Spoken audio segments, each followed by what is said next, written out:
दोस्तों नमस्कार। सिर्फ एक बरस की उद्धव ठाकरे की सत्ता को अगर महाराष्ट्र से निकाल डालिए तो फिर बीते 9 वर्षों में बीजेपी की ही सत्ता रही है।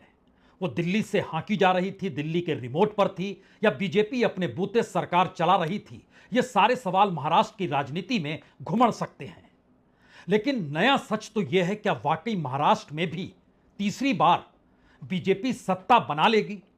बीजेपी नहीं, महायुति की सरकार सत्ता बना लेगी। महाअगाड़ी, जिसमें कांग्रेस है, उद्धव ठाकरे की शिवसेना है, शरद पवार की एनसीपी है, यह तीनों इससे पहले सत्ता में थे।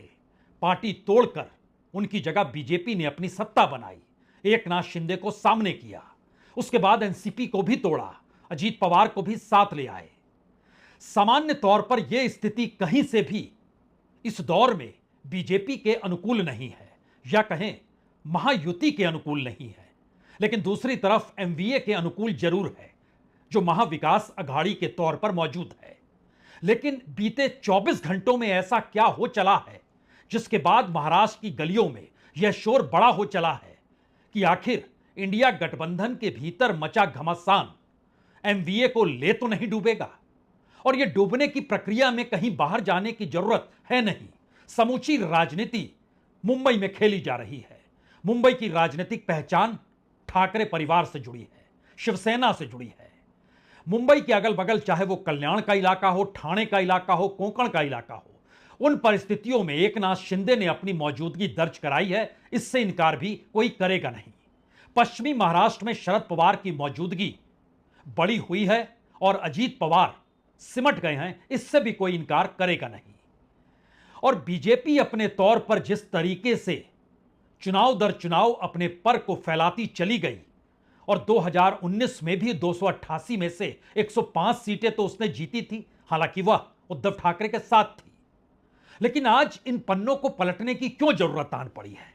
यह सवाल अब इसलिए बड़ा है, क्या वाकई बीते 24 घंटों में जिस तरीके से इंडिया गठबंधन के भीतर या एमवीए के भीतर सिर्फ डायलॉगबाजी हो रही है, एक दूसरे को आईना दिखाने की कोशिश हो रही है, और इन सब के बीच पता नहीं कब, कैसे, किस रूप में टिकटों का वितरण कब होगा, उसको लेकर अभी तक एक खामोशी बरती गई है। लेकिन इसके ठीक उलट दूसरी तरफ क्या हो रहा है, और खुद एकनाथ शिंदे की सरकार क्या कर रही है, कैसे कैसे वादे देवेंद्र फडणवीस किसानों से कर रहे हैं, किस तरीके से घरों की रसोई तक इस दौर में एकनाथ शिंदे की सरकार पहुंच रही है। चाहे बजट डगमगा जाए, चाहे सरकार बोझ तले दबती चली जाए, जो बजट हो उस बजट के पैसे से हटकर इस दौर में जो निर्णय लिए जा रहे हैं, क्या वो निर्णय तीसरी बार जीत पर मुहर लगा रहे हैं? यह सवाल इसलिए बड़ा महत्वपूर्ण हो चला है क्योंकि जाति की राजनीति, जाति के भीतर भी ओबीसी की परिस्थितियां, इन सब के बीच बहनों को हर महीने 1,500 रुपए देना, और इसके साथ साथ अब बर्तन भी बांटने की स्थिति में जो बर्तन चाहिए आप ले सकते हैं। यह मुंबई की गलियां हो, औरंगाबाद की सड़कें हो, या फिर नागपुर के भीतर की परिस्थितियां हो, जिसे जो बर्तन चाहिए वो बर्तन मिल जाएगा। रसोई घर के बर्तन में आप चम्मच गिलास नहीं, कढ़ाई भी है और प्लेटें भी है। यानी मानसिक तौर पर किस तरीके से कहीं की जनता को निर्भर खुद पर किया जा सकता है, और सरकार जब अपनी मुट्ठी में हो तो फिर किस जाति को केंद्र की सूची में डाला जाए, कब डाला जाए, उसका लाभ कैसे उस जाति को मिले, और उस जाति के भीतर यह सवाल बड़ा हो जाए कि देखिए अब हम महाराष्ट्र में ही नहीं, केंद्र जो नौकरियां देंगी, केंद्र के अधीन जो हायर एजुकेशन की परिस्थिति है, केंद्र सरकार जो स्कॉलरशिप देती है, उसका लाभ भी मिल जाएगा। एक दो नहीं, 7 जातियों को अब केंद्र की सूची में डाला गया है। और इन सब के बीच अगर यह भी ऐलान हो जाए कि जिन किसानों के आसरे लगातार इस बात का जिक्र था कि किसान कम से कम अब बीजेपी के साथ खड़ा नहीं होगा, और महाराष्ट्र में एकनाथ शिंदे, अजीत पवार और देवेंद्र फडणवीस की तिकड़ी के सामने खड़ा नहीं होगा, ऐसी कौन सी परिस्थिति इस दौर में आकर खड़ी हो गई जहां किसानों के बीच भी अब यह सवाल है कि आखिर एमवीए के साथ यानी महाविकास अघाड़ी यानी शिवसेना, एनसीपी और कांग्रेस के साथ क्यों खड़ा हुआ जाए? क्या वाकई यह सवाल बड़ा नहीं है? यह सवाल बड़ा है। इस सिलसिले को आज एक एक करके हम समझने की कोशिश जरूर करेंगे, लेकिन उससे पहले बीते 24 घंटों के भीतर कैसा शोर, किस तरीके का शोर मचने लगा है और इस हंगामे के बीच एक ही आवाज गूंज रही है, इस बार भी महाराष्ट्र हम जीत लेंगे। और यह कहने वाली वही सत्ता है जिसने शिवसेना को तोड़ा, जिसने एनसीपी को तोड़ा, और जो लोगों के जहन में एक सवाल लगातार रेंग रहा था इस दौर में, संविधान का सवाल, क्या वो संविधान का सवाल भी गायब हो चुका है? अलग अलग जिलों में अलग अलग कॉन्स्टिट्यूएंसी और अलग अलग तरीके से हमारी टीम ने जो आंकड़े जुगाड़ किए हैं वो हैरान करने वाले हैं। लेकिन सबसे पहले इस शोर को सुन लीजिए। आगे बढ़ो, देवेंद्र जी आप आगे बढ़ो, देवेंद्र जी आप आगे बढ़ो, भारतीय जनता पार्टीचा जय श्रीराम, जय श्रीराम। लोकसभा चुनाव के बाद से फडणवीस इस तरीके से निकले नहीं थे। उनके अपने कार्यकर्ताओं ने इस जोश के साथ नारे लगाए नहीं थे। लेकिन ध्यान दीजिए, अगर एक एक हिस्से को आप समझना चाहते हैं तो शुरुआत हुई थी लाडली बहना के नाम पर, जहां 1,500 रुपए हर महिला के खाते में सीधे पहुंच जाएंगे। और अभी तक का मतलब यह है कि इस महीने के पहले हफ्ते तक लगभग 2 करोड़ महिलाओं तक मौजूदा एकनाथ शिंदे सरकार हर महिला के खाते में 1,500 रुपए पहुंचा चुकी है। और वो कितने महीने? वो 3 महीने हो चुके हैं। 3 महीने का पैसा जा चुका है। इलेक्शन ऐलान से पहले चौथे महीने का पैसा भी चला जाएगा। यानी लगभग 6,000 रुपए इस रवानगी के साथ गए उस महाराष्ट्र में जहां पर तकरीबन 4 करोड़ 16 लाख वोटर महिलाएं हैं, और उसमें से 1 करोड़ 95 लाख 70 हजार इतनी महिलाओं के खाते में पहुंच गया पैसा। और इसके बाद एक झटके में तस्वीर बदलती हुई दिखाई दी और मैसेज यह निकल कर आया कि अगर महिलाएं खुश हो गई तो परिवार खुश हो गया, परिवार खुश हो गया तो उसके बाद पूरे परिवार का वोट मिल सकता है। यानी वो एकनाथ शिंदे सरकार जो कि शिवसेना को तोड़कर निकली, वह अजीत पवार जिन पर करप्शन के आरोप प्रधानमंत्री ने भरी रैली में लगाए, और वह देवेंद्र फडणवीस जो तोड़फोड़ के माहिर माने गए, क्या उनके अनुकूल परिस्थितियां परिवार दर परिवार बनती चली जाएगी? तो इस दौर में चुपके से, हल्के से, धीरे से निर्णय लिया गया, शहरों में, गांवों में बर्तन बांटे जाएं, और बर्तन बांटने का सिलसिला शुरू हो गया। नागपुर शहर में खास तौर से जिस रवानगी के साथ बर्तन जिसे जो चाहिए, वो गरीब तबका है जो बर्तन की खोज, जो घरों में काम करता है, या कहें जो आर्थिक तौर पर गरीब है और उसकी मजबूरी उसके रोजगार के जरिए पूरी हो नहीं पा रही है, तो बर्तन उन घरों में पहुंचने भी लगा और उन इलाके के बीजेपी कार्यकर्ताओं को बता भी दिया गया कि आप अब बर्तनों को समेट सकते हैं, जिसे जो चाहिए मिल जाएगा। बात अभी प्रेशर कुकर तक नहीं पहुंची है जिसे एक वक्त जयललिता ने बांटा था। जी नहीं, अभी बर्तन तक बात पहुंची है। हो सकता है अब यह प्रेशर कुकर तक भी पहुंच जाए, लेकिन इलेक्शन की तारीख भी अगले नहीं कहे बस इसी हफ्ते के आखिर तक ऐलान हो जानी है। यह तो एक हिस्सा है जो महिलाओं को खुश करता है, लेकिन इन सब के बीच जो जातियों की परिस्थिति थी महाराष्ट्र के भीतर, और जिस जाति की राजनीति को लेकर प्रधानमंत्री मोदी तक कांग्रेस और राहुल गांधी पर निशाना साधने से चूक नहीं रहे थे, उन्होंने ही अपने तौर पर इस रूप में अब तय किया जो एनसीबीसी है या national commission for backward classes है, उसने 7 जाति उपजाति को जो महाराष्ट्र में थी उसको केंद्रीय सूची में डालने का निर्णय ले लिया। यानी सेंट्रल गवर्नमेंट की नौकरी, स्कॉलरशिप और हायर एजुकेशन में उन्हें यह सुविधा मिलेगी। उस जातियों की फहरिस्त में अगर आप देखें तो लोधा लोधी यह 3 जाति उपजाति है। सूर्यवंशी गुज्जर, लेवे गुज्जर, रेवे गुज्जर और रेवा गुज्जर, यह जाति और उपजाति है। यह भी सेंट्रल लिस्ट में आ गई। डनगरी, भोयर, पवार, कायवार, मुन्नार कापू, तेलंगी जाति उपजाति यह भी शामिल हो गई। पेटार, रेंडी, बुकेखेरी यह भी जाति सेंट्रल सूची में चली गई। सवाल आपके जहन में या किसी के जहन में होगा, क्या इनका लाभ होता है? इनका सीधा लाभ, अगर आप पवार, भोयर पवार को आप जो सेंट्रल लिस्ट में आई है, अगर उसके बड़े हिस्से को देखना समझना चाहते हैं तो यह विदर्भ में, खास तौर से भंडारा और गोंदिया में इसकी मौजूदगी है। लोकसभा चुनाव में बड़ा झटका लगा विदर्भ के इलाके में बीजेपी को, और स्थिति उसकी नाजुक हो गई। और मैसेज यह गया कि विदर्भ में अगर सुपड़ा साफ हो गया, जहां पर कुल लगभग 61 सीटें विधानसभा की है, तो मुश्किल हो जाएगी। कांग्रेस तेजी से यहां पर फैला रही है। पिछले दिनों वहां पर उद्धव ठाकरे पहुंचे तो उद्धव ठाकरे ने दावा ठोका कि हमें ज्यादा टिकट चाहिए। कांग्रेस के लोगों ने कहा क्यों दिए जाए ज्यादा आपको सीटें? उन्होंने कहा देखिए, लोकसभा में हमने आपको दिया था, अब आप हमें दीजिए, हमने वहां जिताया था, आप हमें जिताएंगे। यह एक घमासान की परिस्थिति बैठकों में जब चल पड़ी है, तो खुले तौर पर अब इंडिया गठबंधन ना कहें, एमवीए के भीतर यह शोर कहीं तेजी से मच चुका है। बीते 24-48 घंटों में यह शोर तेज हो गया है। इसके साथ गुज्जर उपजाति जो कि नॉर्थ महाराष्ट्र, नासिक, जलगांव, धुले, नंदुरबार, जो पश्चिमी महाराष्ट्र का इलाका खास तौर से है, वहां शरद पवार की गूंज, उनकी पार्टी एनसीपी चुनाव जीती, लोकसभा में उनका वर्चस्व दिखाई दिया, तो वहां पर भी सेंध लगाने की कोशिश है।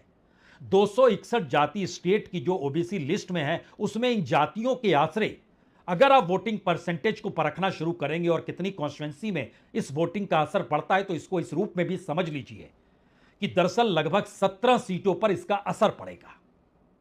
जो पश्चिम महाराष्ट्र का कुछ हिस्सा है और कुछ विदर्भ का हिस्सा है, यह पहली परिस्थिति नजर आती है। दूसरी परिस्थिति यह है कि महाराष्ट्र के भीतर जो राजनीति तेजी से बढ़ रही है, उसमें एमवीए जो है उसके सामने एक मुश्किल है, क्योंकि उसके वोट बैंक वो मानकर चल रहा है कि मराठा है, मुस्लिम है और दलित है, और तीनों को जोड़ दीजिएगा तो बहुत ही सहूलियत के साथ एमवीए को जीत मिल सकती है। 30% मराठा है, 11% मुस्लिम है, 12% दलित है। जब आप इन तीनों को जोड़ेंगे तो यह लगभग 53% हो जाएगा। तो आप कहेंगे तीनों एक साथ है तो क्या दिक्कत है?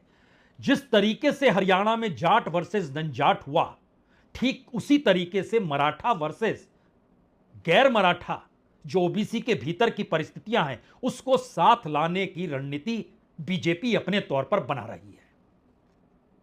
और जब इस राजनीति को साधने की दिशा में वो बढ़ रही है, तो एक मैसेज बहुत साफ है कि जातियों के भीतर कैसे किस रूप में लकीर खींची जाए, दलित का सवाल हो और मराठा का सवाल हो और मुस्लिम का सवाल हो। इन तीनों परिस्थितियों को अगर एक झटके में और समझें तो मराठा आरक्षण की मांग को एकनाथ शिंदे सरकार ने मान लिया, लेकिन लागू नहीं किया।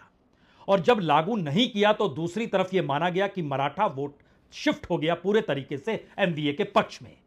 यहां पर एक चीज और देखिए कि दलित और मुस्लिम, वंचित समाज अघाड़ी जिसको प्रकाश अंबेडकर चलाते हैं, उन्होंने 24 घंटे पहले 10 सीटों पर उम्मीदवारों का ऐलान कर दिया। और तमाम सीट जो ऐलान की गई, उन जगहों पर जितने भी उम्मीदवार हैं वो सभी मुस्लिम हैं। उसमें परभणी भी आता है, औरंगाबाद भी आता है, कल्याण वेस्ट भी आता है, सांगली भी आता है, मलकापुर भी आता है। 10 सीटों पर कुल ऐलान किया गया। देख लीजिए, पहले इन 10 सीटों पर ऐलान किया गया है।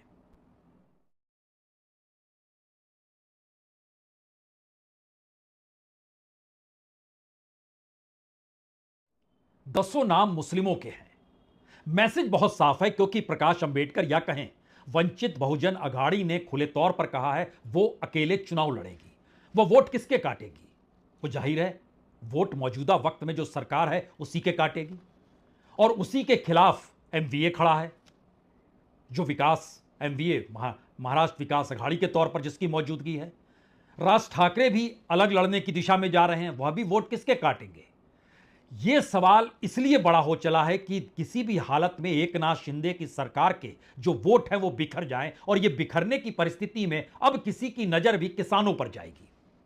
किसानों को लेकर जो रणनीति को साधने निकली इस दौर में सरकार है, ये वाकई इस लिहाज से समझ लीजिए कि लोकसभा चुनाव से ऐन पहले 18 सीटों पर बीजेपी को मुश्किल हो गई थी, उसे हार मिल गई थी, क्योंकि उस दौर में कॉटन और सोयाबीन और प्याज को लेकर किसान बहुत परेशान थे।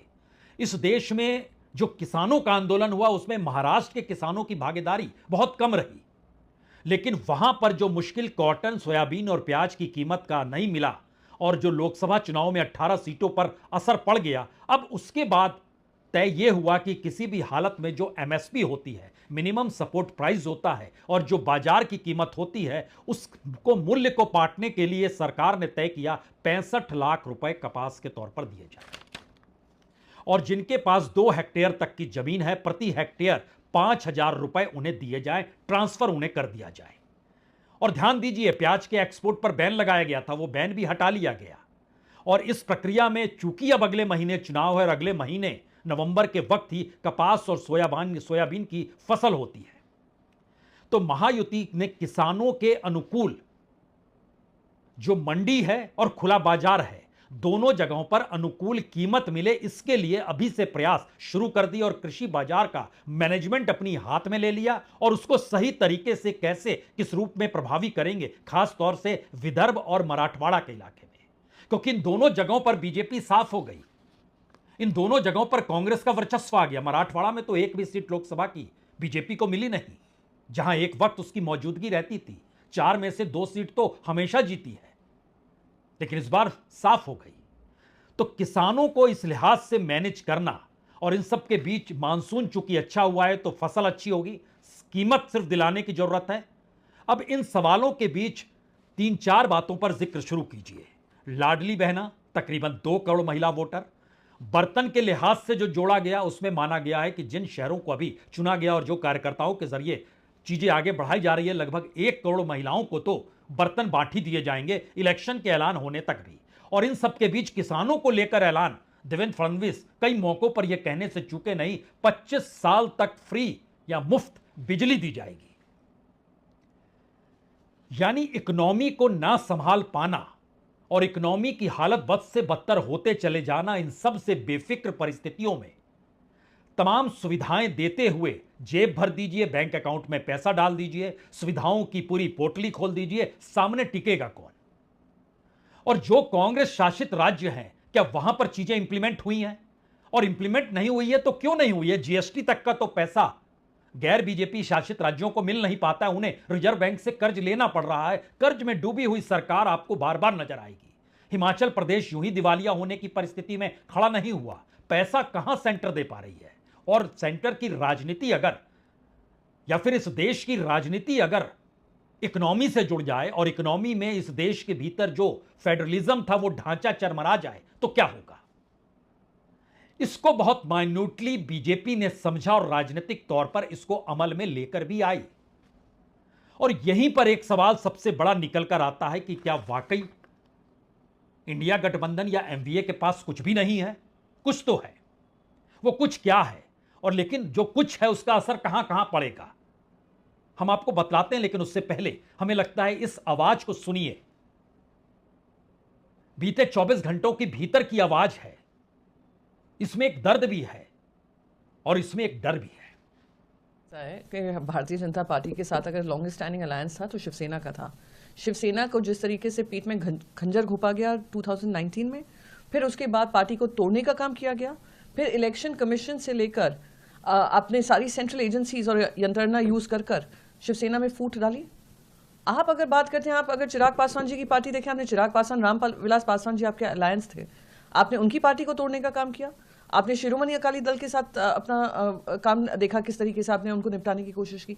ये वो लोग हैं भारतीय जनता पार्टी जिनका हाथ थामकर अलायंस पार्टनर्स ने उनको मजबूत बनाया, और मजबूत बनते ही इन्होंने सबसे पहले अपने ही अलायंस पार्टनर्स के साथ विश्वासघात किया।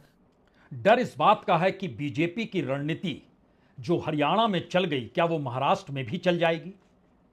और उस डर के साथ एक उम्मीद यह भी है कि क्या वाकई कांग्रेस के साथ अब टिकटों की सौदेबाजी में शिवसेना ज्यादा टिकट पा सकती है?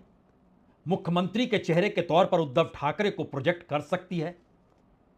यह सवाल उन्हीं के बीच है जो बेदखल कर दिए गए और जिन्होंने इस दौर में खूब देखा है कि आप ईवीएम के जरिए लड़ाई, ईवीएम शब्द भूल जाइए थोड़ी देर में, इस देश के भीतर में वोटों के जरिए लड़ाई आप जीत नहीं सकते हैं अगर सामने बीजेपी खड़ी है तो। कैसे हराना है, किस परसेप्शन को डेवलप करना है, किस राजनीतिक हथियार का इस्तेमाल करना है, इन सब से हटकर अगर आप पारंपरिक राजनीति को पूंछ को पकड़कर चलेंगे तो आप पिछड़ जाएंगे। यह मैसेज कम से कम राजस्थान में निकला। यह मैसेज इस दौर में ध्यान दीजिए तो छत्तीसगढ़ में निकला, मध्य प्रदेश में निकला, हरियाणा में निकला। लेकिन इसके आगे का मैसेज तो महाराष्ट्र में निकला, जहां बनी बनाई सत्ता को 2 हिस्सों में बांटकर सुप्रीम कोर्ट से मुहर भी लगवा ली और राज्यपाल गैर कानूनी तरीके से काम करते हुए चले भी गए। सवाल स्ट्रेटजी का है तो इसमें ईडी और सीबीआई और आईटी को भी लाना होगा। इस पूरी स्ट्रेटजी में ध्यान दीजिए, इंडिया के भीतर की हलचल डरा रही है उसे। उनके अपने सहयोगी जो एमवीए के हैं वो डरे हुए हैं, क्योंकि उनकी हथेली में कुछ नहीं है। और जब आपके पास कुछ ना हो और सामने वाले के पास समूची ताकत के साथ वो सत्ता में बने रहने की कवायद कर रही हो, तो फिर क्या होगा? ऐसे में एक सवाल बड़ा महत्वपूर्ण है, लेकिन वह मुंबई और पश्चिमी महाराष्ट्र के हिस्से को ही प्रभावित करता है, क्योंकि इस दौर में महाराष्ट्र में आने वाले प्रोजेक्ट्स गुजरात शिफ्ट किए गए और महाराष्ट्र की राजनीति में मुंबई खासतौर से अगर उसका केंद्र है, तो गुजराती वर्सेस महाराष्ट्र की परिस्थितियों को शिवसेना ने बाखूबी इस दौर में उठाया भी है। प्रोजेक्ट जो गए वो वेदांता के प्रोजेक्ट थे, फर्मा क्लस्टर के प्रोजेक्ट थे, इंटरनेशनल फाइनेंशियल सेंटर के प्रोजेक्ट थे जो गुजरात चले गए। और अगर यह हिस्सा आ जाए तो पूरा पश्चिम महाराष्ट्र और मुंबई का इलाका एक झटके में बीजेपी को साफ कर देगा। लेकिन बाकी जगहों पर कौन सी राजनीति कैसे साधी जाएगी? और इस दौर में अगर टिकटों के आपसी सौदेबाजी के दायरे को भी आप परखना चाहते हैं, तो यह हिस्सा तो सीधे सीधे कहें तो खुद एकनाथ शिंदे, अजीत पवार और बीजेपी के बीच में, जो बीजेपी 150 सीटों पर लड़ना चाहती है, एकनाथ शिंदे 100 सीटों पर लड़ना चाहते हैं, अजीत पवार 80 सीटों पर लड़ना चाहते हैं। इन तीनों को अगर मिला दीजिएगा तो लगभग 325 सीट पार कर जाएगी और 288 सीट है। यही परिस्थिति एमवीए के भीतर भी है।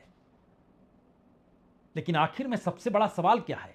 विदर्भ के भीतर किसानों के वोट कहां जाएंगे?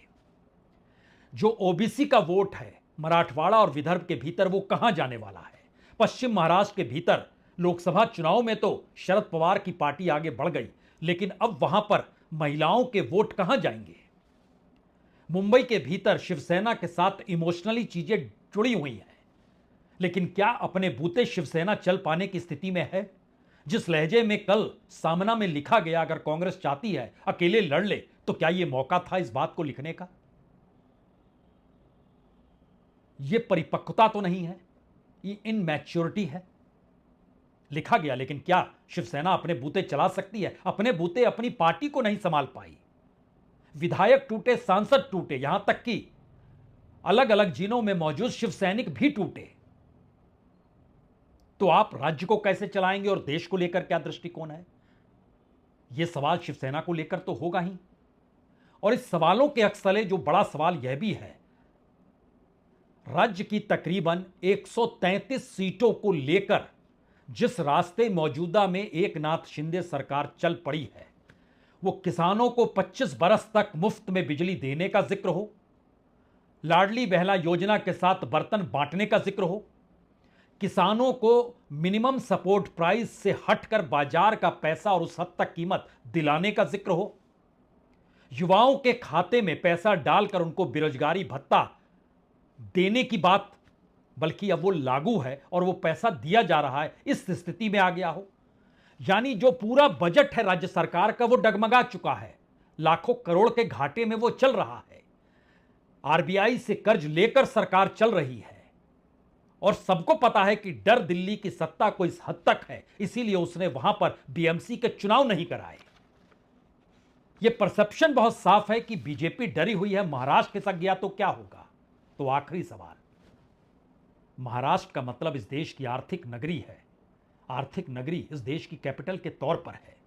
500 से ज्यादा कॉरपोरेट्स के हेडक्वार्टर मुंबई शहर में है, लेकिन एक भी कॉरपोरेट इस दौर में इंडिया गठबंधन या एमवीए के साथ खड़ा हुआ नहीं है।